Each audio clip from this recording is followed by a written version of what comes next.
There we go. So if you have any questions at any point during today's lesson, please feel free to type them in the chat. And yeah, just put it in the chat and I will respond as soon as we can have a look. So what we're going to have a look at today is article writing. And as part of that, the first thing I wanted to show you was how we use articles, the most common type of articles that we see in everyday normal life.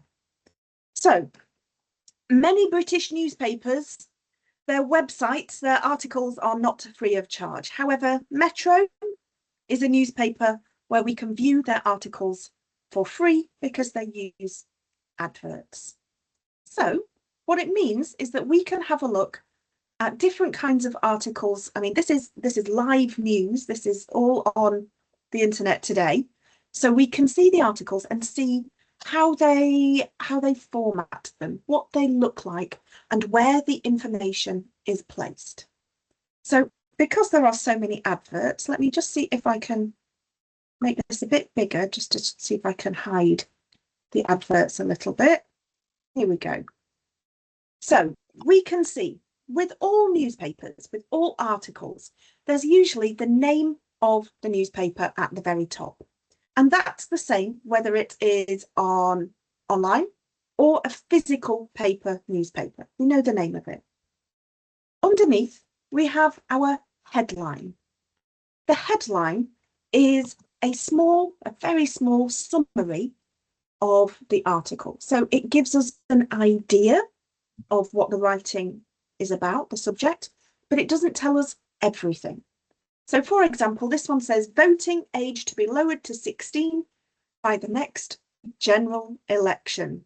So we know if we are interested in elections, if we're interested in the voting age, then we know that this is something that will interest us. But we haven't got all of the information there yet. We can see underneath it, we have the name of the person who wrote it. This is called an attribution. So it's basically, if we write an article, we write our name underneath. And then to ensure that it's relevant, we usually have the date.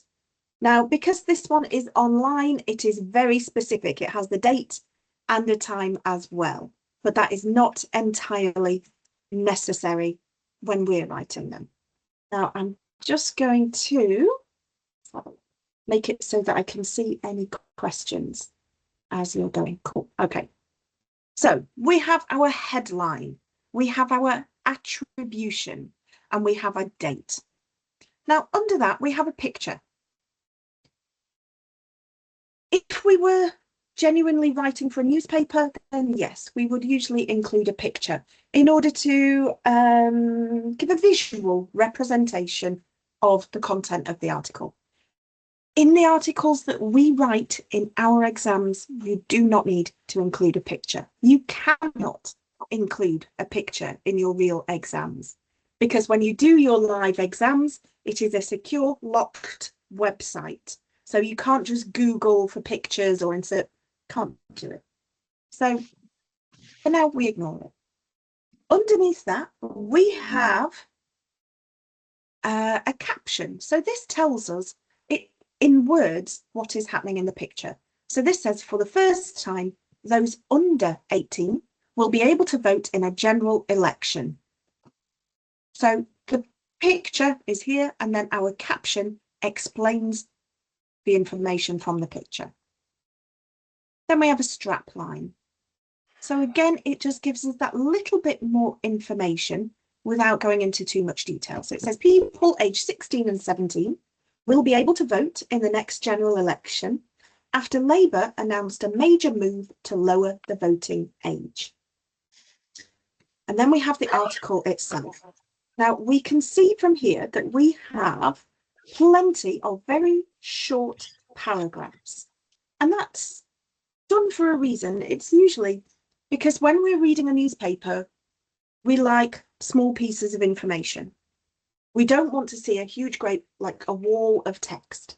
If there's too much text, it's distracting for our eyes. It's not as interesting. So instead, they chop it up, small pieces of information. So small paragraphs. So you can see we've got one here that says last year's Labour Party manifesto committed to lowering the age of voting to 16 in order to increase engagement of young people in our vibrant democracy. And then they move on. So paragraph 2 says it means that voting in the UK general election will now match the voting age in Scotland for the Holyrood elections and Wales for the Senedd elections. Today's announcement comes alongside other election reforms, including extending voter ID to include bank cards and the introduction of new rules against foreign political interference and the abuse of campaigners. And then, unfortunately, we have adverts. We always have adverts, whatever website we use. So realistically, the main points that I sort of want to put across by showing you this article is just that whether we are writing in the exams or whether we are reading a real life example, there are some similarities. We will always have a headline, the summary at the very top. We will always have our attribution, the name of the person who's written it, who it's attributed to. And we will always have the date. And then we will always have paragraphs of text. That's it. Now, I know that I have on one of the documents that we looked at yesterday, which, if my laptop will help me find it, types of text, I think it's this one.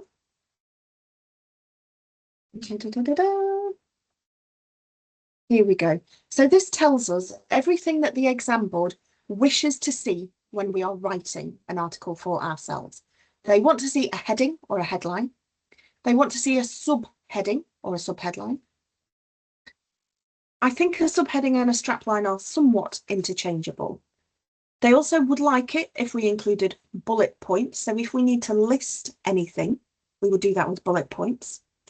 An attribution, so our name, if we were writing it. And it says columns, but I think this one is not very acceptable because on the online system for completing these exams, it does not allow you to format your columns on the text. Whereas if we're writing a Word document, we can usually just use a simple little button. Oh gosh, can I find it? Yeah, there's usually a button on here that shows. It just splits your Word into columns. There we go. So it means that, there we go. So if it was in columns, it would be in two pieces this way. But today, we ignore that because we cannot do it in our live exams. So the other thing I want to show you is a real exam that actually includes the type of question that you could be asked in the papers. So what have we got for article writing? So this first one that we're going to have a look at is a level 2 paper. I think this one's about the environment. Oh no, it's a different one. So it says write an article. And as always, it's worth 22 marks. It is worth half of the marks of the writing paper. Therefore, we spend 25 minutes writing and then 5 minutes split between planning and corrections at the end. So the type of question, let me make this a little bigger so we can all see. It says write an article. Next year, your organisation, so it means your place of work or study, will be celebrating 25 years since it was formed.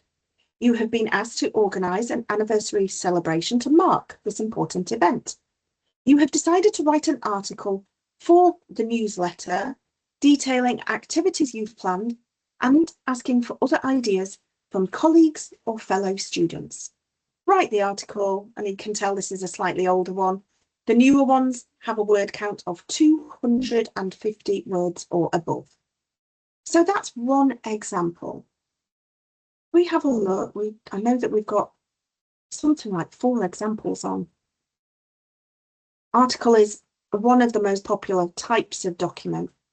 Here we go. Write an article for your community action group magazine. You are a volunteer for a local community action group. Recently, a local beauty spot So a place of beauty has been vandalized, and you have offered to write an article about the incident for the next edition of the magazine. Your article needs to include the following, and then it gives us it lists three particular points they want us to talk about. And then with these older exams, they often show you like pictures as inspiration. So in this case, we see that damage has been caused to street furniture. There's rubbish, there's rubbish, there's rubbish. Looks bad. In the newer exams, they don't tend to include the pictures as much. Okay, so we're going to have a quick look onto the exam board website just to have a go at writing an article ourselves. So again, we'll go for a level 2 exam. And let's go for number 2. Is this an article? A letter and question 2 on this one is an article. Excellent.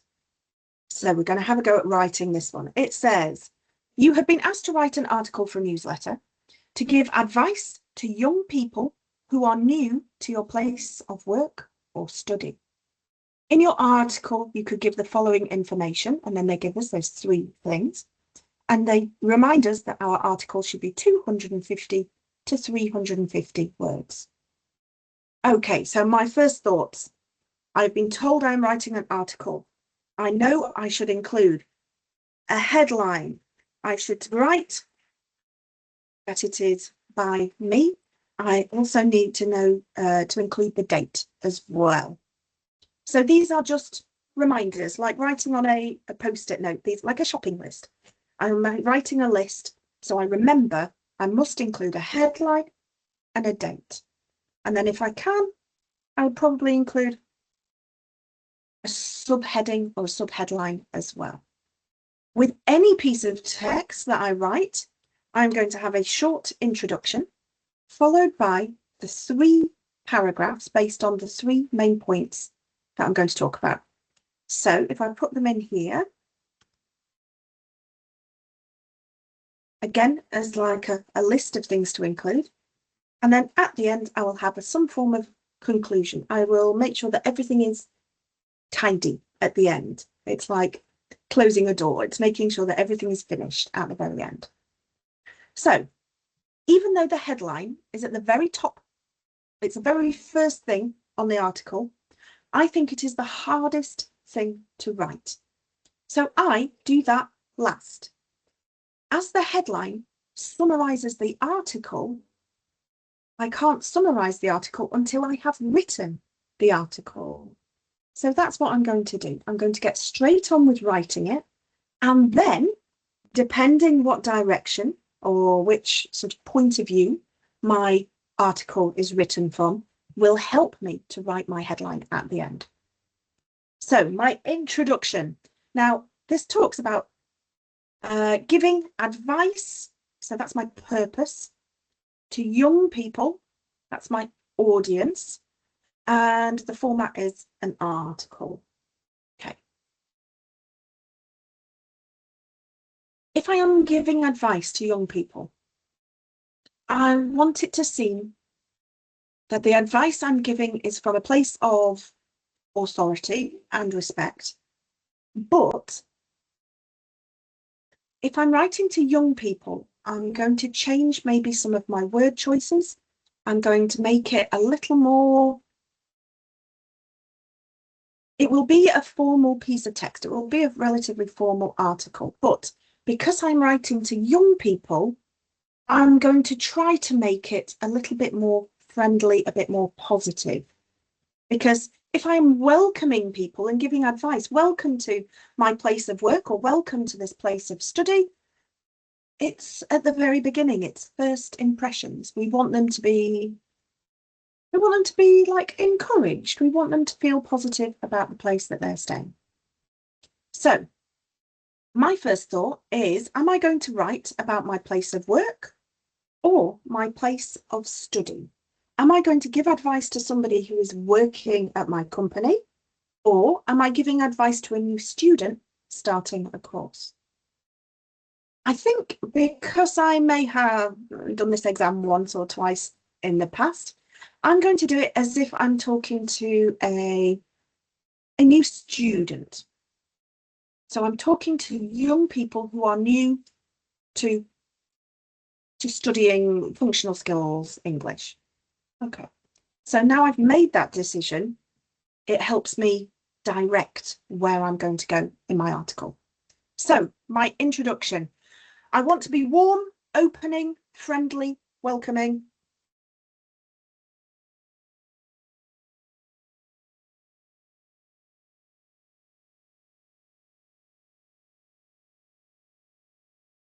So the first thing I'm saying, it's their first day studying. You've all been through this, some of you more recently than others. You'll see emails from me. I always try to be positive, give you information that comes from a place of like authority and understanding and knowledge, but also comes across as a human being, a person giving you this information rather than just a text that is sent out. So we're going to have a go at writing the rest of this, the rest of our introduction. Welcome to Functional Skills with SCL Education. You will have received some information from us already regarding your course. However, I wanted to reach out myself to give you some advice, because it wants us to advise these young people, advice and guidance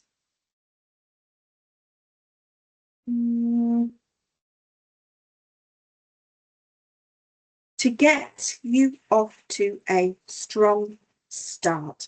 So to get you off to a strong start is relatively sort of, it's very low register language, but it still remains quite a positive message on the whole. So I'm going to use some of these points that they want us to talk about. I'm going to use those as subtitles, as just subtitles, so that when you read that paragraph, it will tell you, for example, if it says what to expect in a typical day, I'm going to underline it, and then underneath I will write what to expect in a typical day. This one says I should say some comments on my own experience. So I say my own experience at my play at, oh, silly girl. My own experience at SCL Education. And again, I'm going to underline that one. And then the last one, advice on how to make a good start. I'm just, in fact, going to call that one, how to make a good start. And then we have 3 individual paragraphs where we're going to give our advice. So the first one, what to expect in a typical day. Well, if I was talking to a student who was attending a physical college, I could tell them about their timetable and getting into a routine and things like that. Because my place of learning, SCL Education, is mostly online, no 2 students' experiences are going to be the same. Everybody will approach the course from a different angle. We all have different responsibilities in life. We all have, some people have to pick up with children at this time. Some people are at work. Some have caring responsibilities. There are many, many reasons why some do potentially help out on why some people do come into class on certain days, and why some people work maybe half an hour at a time every day. Some people work through the system like one afternoon a week. So no typical day exists. And I will express that. I will tell them. So get rid of my underline. Don't need that.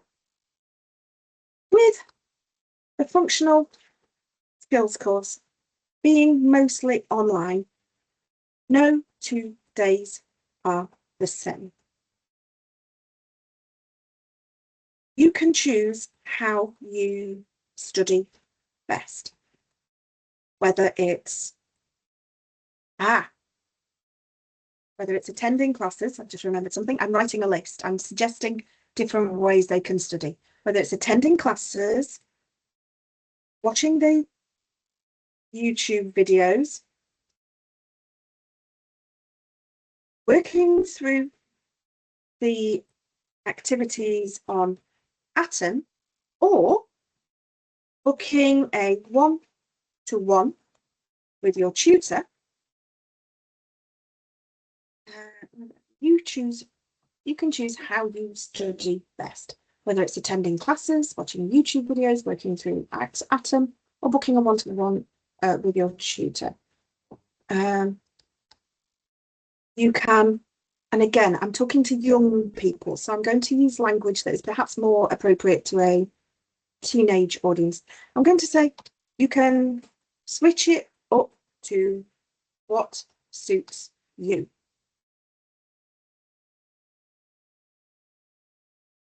So to switch it up is a very informal way of saying, basically, you can choose, you can change things. So one day you can just study Atom for 1 hour. One day you can just watch YouTube. One day you can do half an hour Atom, half an hour YouTube. You can change things. So you can switch it up to change things. Now, because I have written a list, I'm going to add something. I'm just going to change how I'm going to write that list. So I put, you can choose how you study best. Colon. A colon introduces a list. And in this case, we're going to bullet point that list just to really show our examiner that we can use all of the best layout features in order to express ourselves. Now, it should have here on the little format bar at the top. Come on, where's bullet points? I know you're here. There we go. There we go. So now our list is bullet pointed. It would be fine if you just included it in the text as that. However, when we looked at that real article from the Metro newspaper, it showed lots of small bits of information. And that's exactly what we're aiming for. Small paragraphs, lists, things that are very visual.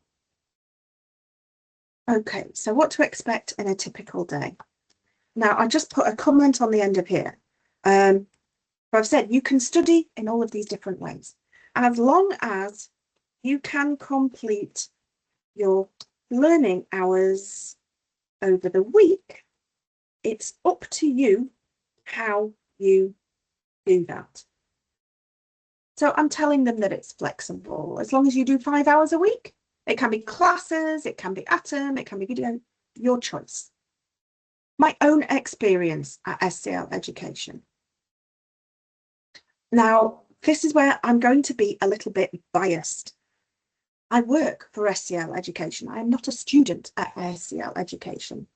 So obviously I will only ever speak positively of the company because they keep a roof over my head. They feed me, they pay me my wages. Therefore, I will always say just positive things about the company, of course. So my own experience at SCL Education. Obviously, I'm going to say something like the knowledgeable tutors were really helpful and showed me everything I needed to pass my exams. I worked independently. I've spelled that wrong. Oh, no, I haven't. I worked independently through the online activities, but whenever I got stuck on a subject, I booked an appointment with my tutor to go over things. The online classes were really useful, and my tutor even recorded them when I was unable to attend. So again, because I'm trying to give them advice, I'm trying to show them the positive aspects. The last part is the actual advice, how to make a good start.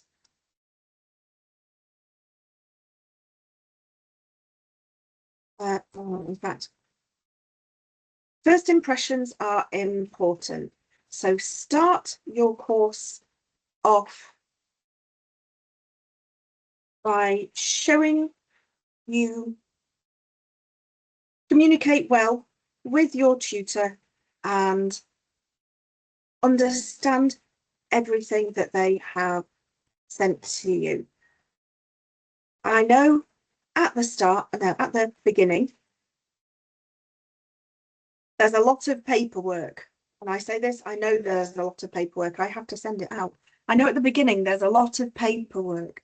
So take the time to read and ensure you understand everything before going any further. Now, again, I'm thinking, if I'm giving them advice and it's going to be listing recommendations, it's going to be listing things. So I may put another list with bullet points in here. Consider the following by the end of your first week. Have I got access to everything I need to study? Do I need to arrange extra help from my tutor? Am I able to attend the live classes?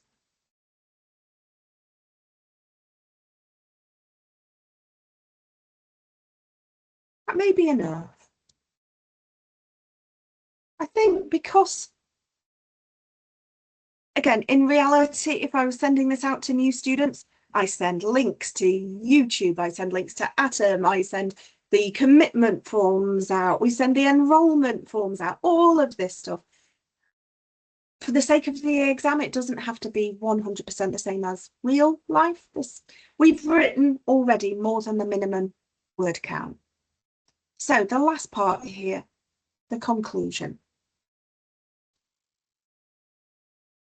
So what is the point of this article? The whole point is to give advice and guidance.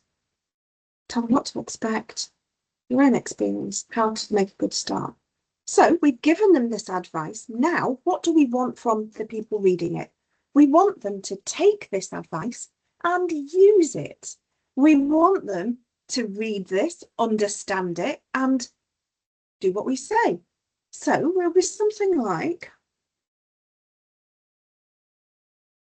now that I've told you how to start off on the right foot. So again, another English sort of colloquialism. It's like a local phrase. To start something on the right foot means to start something strong with positivity, with knowledge, to know things.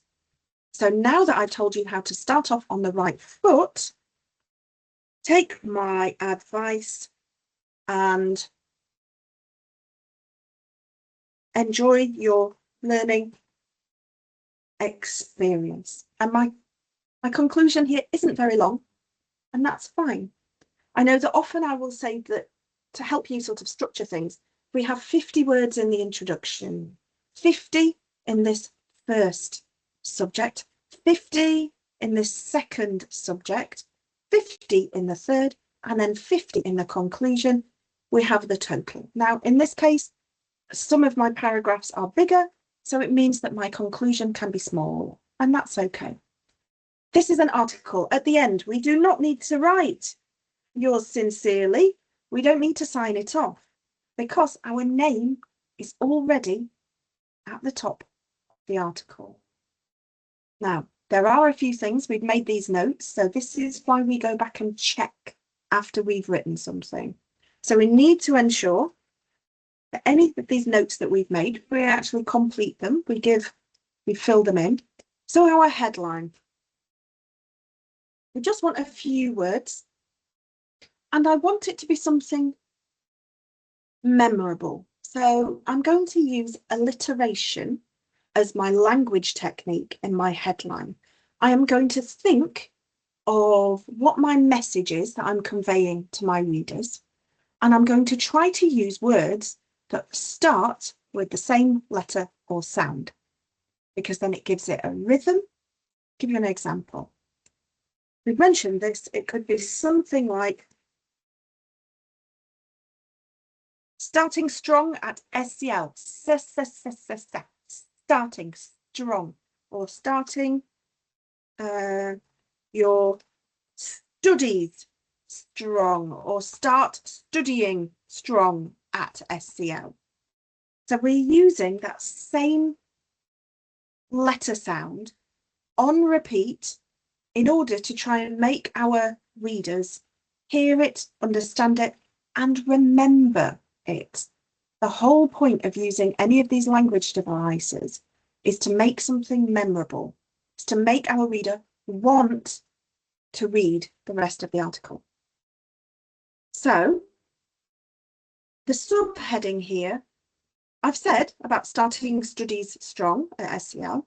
My subheading should give a little bit more information, and we don't need any techniques. It's literally, if we see on the article here, it just basically, it repeated some of the information that's already in this title. So this says voting age to be lowered to 16. This gives us a bit more information. It says actually it's people 16 and 17 will be able to vote in the next general election.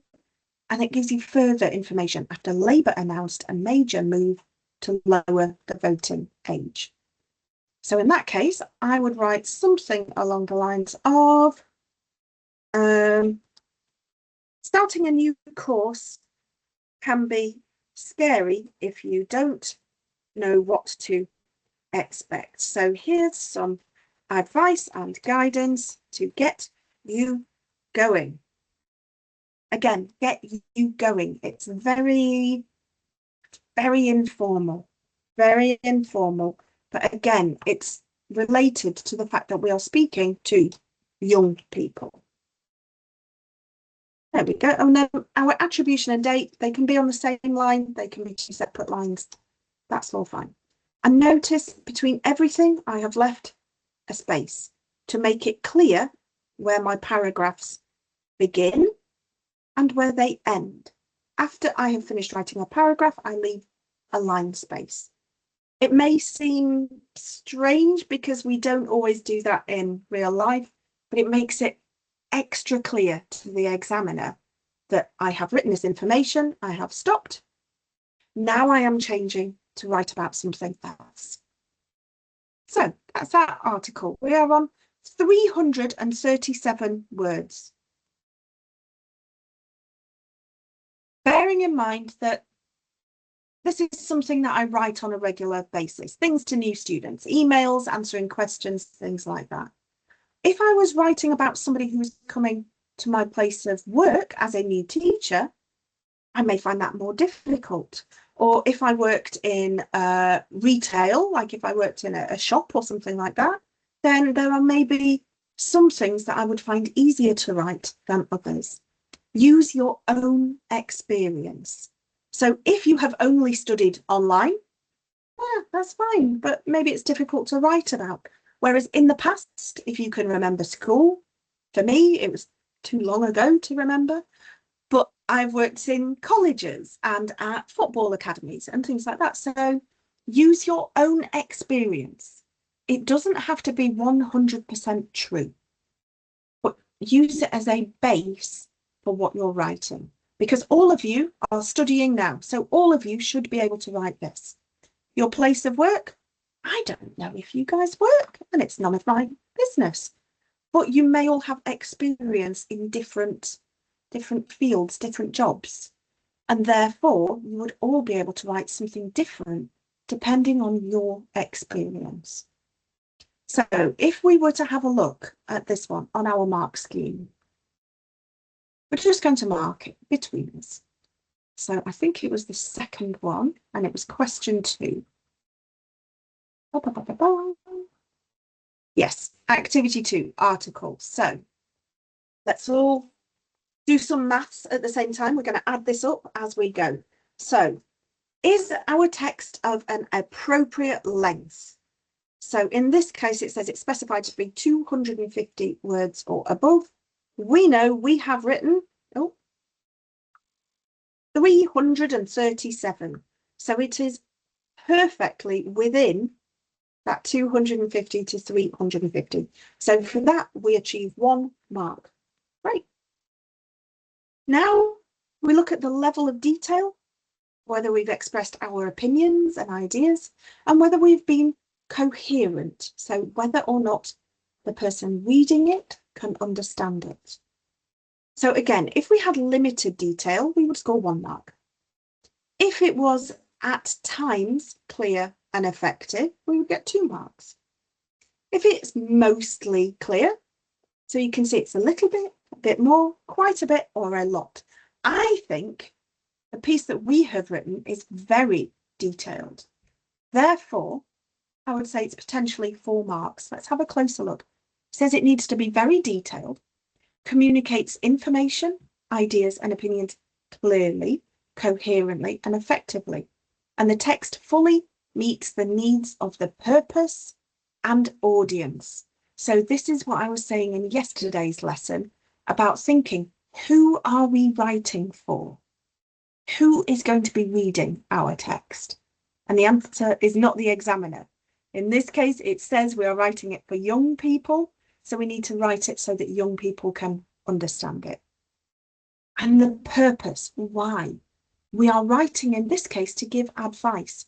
So this part of the mark scheme says, does it sound like it was written for young people? Does it sound like we are giving advice? Yes. Have we covered all 3 of the bullet points in the question? Have we answered the question? And if the answer is yes to all of those, we score 1, 2, 3, 4 marks. So we have 5 total. The next part looks at the structure. So we started today's session looking at format, how it should look. So have we got a heading or a headline? Oh, yes, we have. Oh, yes, we have. Okay, great. Have we got a subheading? Yes, we have. Have we got a strapline and subheading are somewhat interchangeable? Have we got bullet points? So, oh, let me get rid of that one. Have we got bullet points? Luckily, yes, we have. Not just in one place, but there we go, in 2 different sections. You can just do it once, that's fine. I'm trying to show you that you do have the opportunity to do it more than once. How have we got our attribution? So have I written my name on here? Yes, I certainly did. I did that at the top. The date is on there as well. And then the last thing says columns, but again, the live exams don't always give you the formatting choice to write in columns. So in that case, ignore it. If you do well enough on everything else, that mark wouldn't matter. So have we done most of these? Yes. Do we have a beginning and introduction? Yes. Do we have a middle?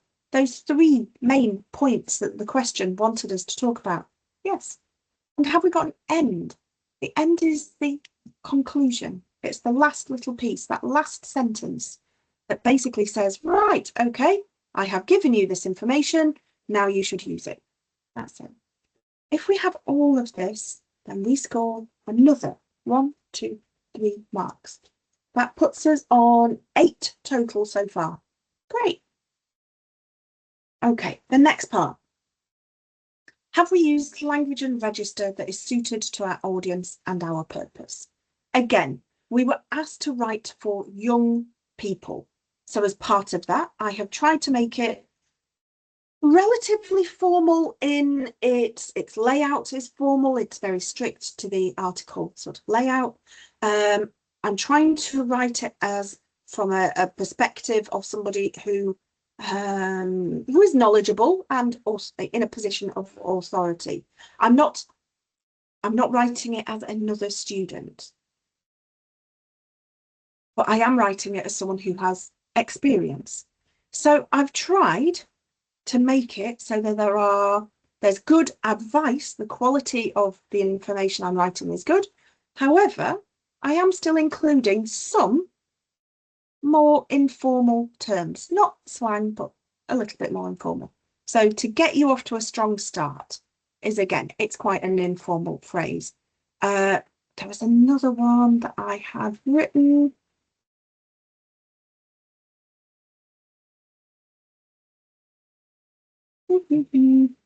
I'm sure I had another one.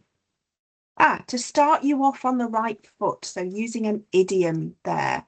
So, I mean, imagine if you're sitting down, if you're as old as I am, you have one good leg, you have one bad leg. So if I start on the right foot, I'm good. If I go to walk on the wrong foot, down, like just you would collapse, you'd fall down. So to start on the right foot means to start things on a positive, good footing, a good base, a good basis. So in this case, would I give myself 2 marks for language and register? Obviously, I'm going to be biased. I wrote it, but I would say yes, I would give myself 2 marks. That takes us to 10. Okay. On this entire exam, 2 questions, usually an article, a letter, an email, we write 2 pieces. In total, we need to score in the region of 26 marks. I'm on 10 already. If we were to split it equally, it would mean that on, say, the article, I need to score 13 marks. On the email or letter or the second piece that we write, 13 marks. One can be higher, one can be lower, that's fine. But we're aiming for 13 or above is a good range for a pass. So we keep marking it. Now, have I used paragraphs appropriately? Yes. Every time we talk about some other part of the same subject, we start a new paragraph so that these pieces of information are together. If I want to know what to expect, I can just look at the section called What to Expect, and all of this information is related to that title. This is essentially one paragraph with a bullet pointed section in the middle. If I want information on my experience, I look, all the information is here. It's not in different places, it's one place. So I have used paragraphs appropriately. Now, looking at constructing sentences consistently and accurately. What they're looking for is a range of sentence types. And again, some of you in previous lessons, we may have gone over this and briefed before, but we have 3 main sentence types. We have simple, compound, and complex. That's all you need to know for up to level 2 English. Simple is just a small statement of information. That's it. Compound is where we have a statement of information joined to another statement of information. We have 2 simple sentences that we put together. So a simple sentence, I walked my dog, full stop. This is it. This is a piece of information. That's it. I had a lovely day. Another simple sentence. We put them together, it makes a compound sentence. I walked my dog and I had a lovely day, full stop.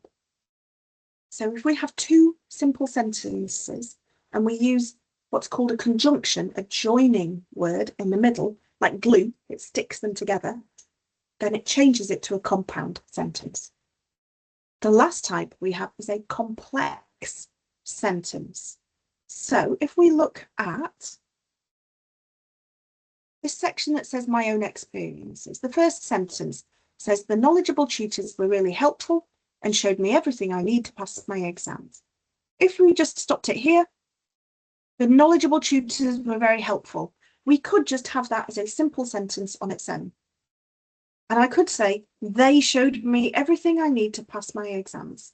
Again, alone, this is a sentence. we have joined these to make a compound sentence. The next one says, I worked independently through the online activities, but whenever I got stuck on a subject, I booked an appointment with my tutor to go over things. So it's taken what could be, I worked independently, I got stuck, I booked an appointment. It's giving us 3 pieces of information in one sentence. Now, it actually needs comma there. And this is why we check what we've written after we've written it, because then it gives us a chance to go back and amend things and edit them as we want. So this is a compound sentence because it has a little bit of extra information in the middle. Now, if we just look, I'm going to get rid of this. If you said, I worked independently through the online activities and I booked an appointment with my tutor to go over things. So this changes it to a compound sentence. A compound sentence. However, with this added bit of information, it's not just that I was working through the activities, but whenever I got stuck, whenever I had a problem or a question, I booked an appointment with my tutor. So we have a simple sentence, a comma, a clause, a comma, a simple sentence. And together it makes one complex sentence. If you are confident with a simple sentence, a statement of fact, a statement of an event, I walked the dog, fine. If you're confident with a simple sentence, then you should be confident with a compound sentence where you join 2 together. If you're good with those, both the simple and the compound, then you can start looking about the grammar of constructing complex sentences. And again, I can send you information and guidance from, you see, I love BBC Bite Size. As the audience applauded, my sister walked onto the stage. Let's have a look. So a complex sentence communicates more than one idea.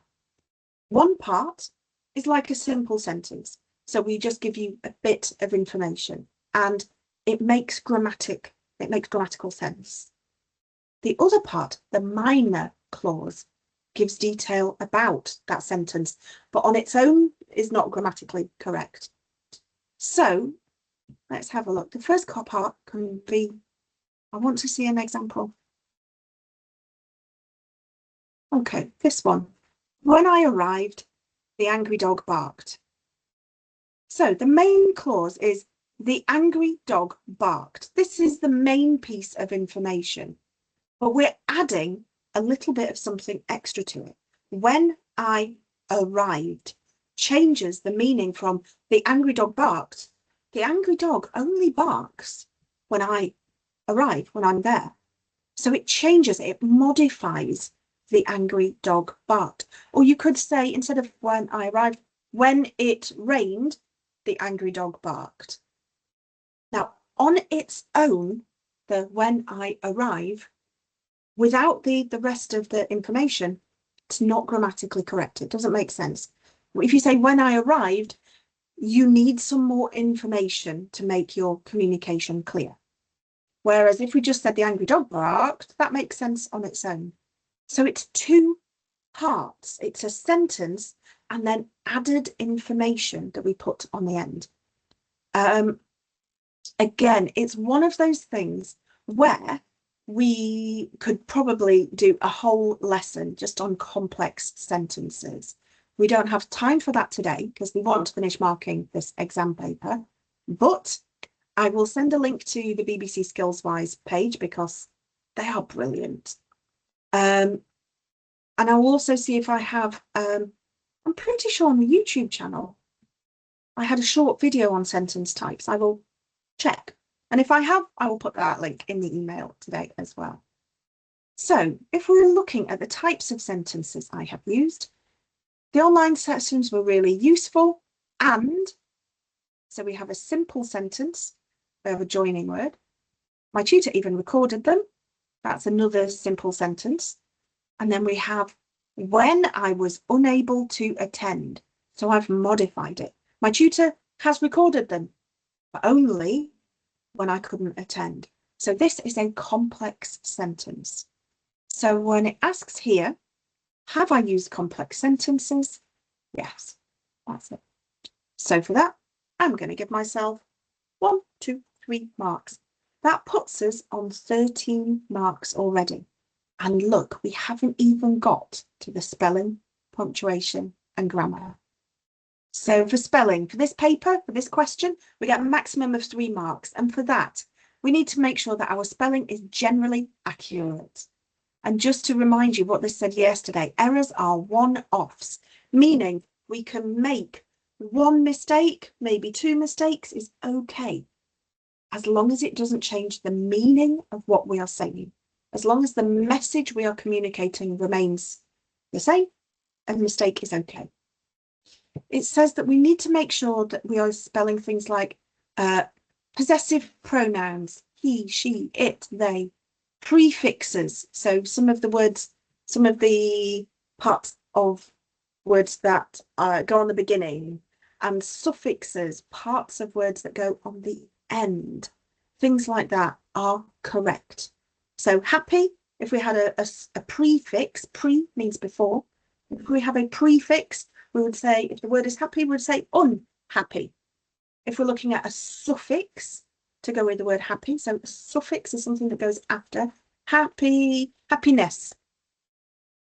So there are lots of different prefixes and suffixes, those words that change the meaning. So we have abled, and if we use a prefix, we have disabled.